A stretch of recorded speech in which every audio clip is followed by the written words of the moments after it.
That's when my sales career was launched. I remember my excitement when one Sunday I discovered numerous bottles of icy cold Coca-Cola half buried in the sand at the shoreline. Just right there, on my beach. It was especially exciting because Llandudno didn't have any shops, so no one would be able to buy a drink anywhere locally. So I set up a small stall on the grass verge at the side of the beach, gathered all the bottles from the seashore, and in no time started selling drinks to the visitors. I trudged from towel to towel, asking people if they'd like to buy a bottle of Coca-Cola. And of course they all bought. It was exactly what they wanted. I was thrilled. I guess I'd found a product and had identified a market. Boom, I was in business. I had an absolutely fantastic day. My cola was flying off my stall, money was rolling in, and everyone seemed so happy. Later that afternoon, as the sun started to lose the full power of its heat, I packed up and made my way home. As I went home with my stash of cash, I felt fantastic. I was a success. I was thrilled. I couldn't wait to tell my dad.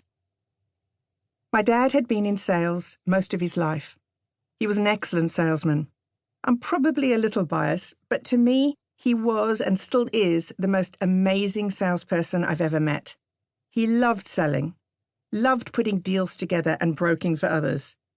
His guiding value was that everyone was thrilled with the outcome. I felt sure that he'd be so proud of me when he knew of my sales success at the beach that day. This became our family joke for years. He told the story time and time again about how his daughter first entered her sales career, how she'd stolen the visitors' Coca-Cola bottles that they'd carefully placed at the seashore to keep chilled, and then sold said cola straight back to them. I was lucky that everyone saw the funny side of my first sales enterprise, sweetly forgiving me for stealing their product and kind enough to buy it back for me at the going rate. I was fortunate that my entrepreneurship started when I was 5.5, when stealing product could be met with smiles. But I remember that day as though it was yesterday. It was such fun to be able to give something to someone that they really wanted and needed, and it was a buzz for the fair exchange to be money.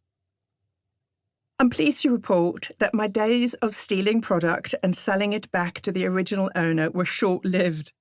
But I'll never forget that day when my career in sales started. Since then, whether helping customers to find their perfect pair of jeans as a sales assistant in a jeans store, or being part of the excitement of a client's home refurbishment when I was a showroom manager for a home improvement store, it all still thrills me to this day. I love the whole process of helping the client create something uniquely beautiful for themselves, no matter what the product or service. When I was promoted to my first sales management role, as an area sales manager with the responsibility of managing 36 stores, I always found that the majority of folk really just wanted to do a great job for their customers. And when given the chance of knowing how to, they responded immediately by delivering excellent service, which resulted in delighted customers. It was my first senior management position with a FTSE Top 25 organisation that gave me the scope and structure to formalise what had previously worked for me in an organic way beforehand. Holding a position where I would be expected to lead, grow the business whilst living the values of the brand, I was absolutely clear that I would do my best to overachieve in every possible way. Not only in the obvious business metrics, but also through the softer targets of people management, employee engagement, collaboration, and service excellence.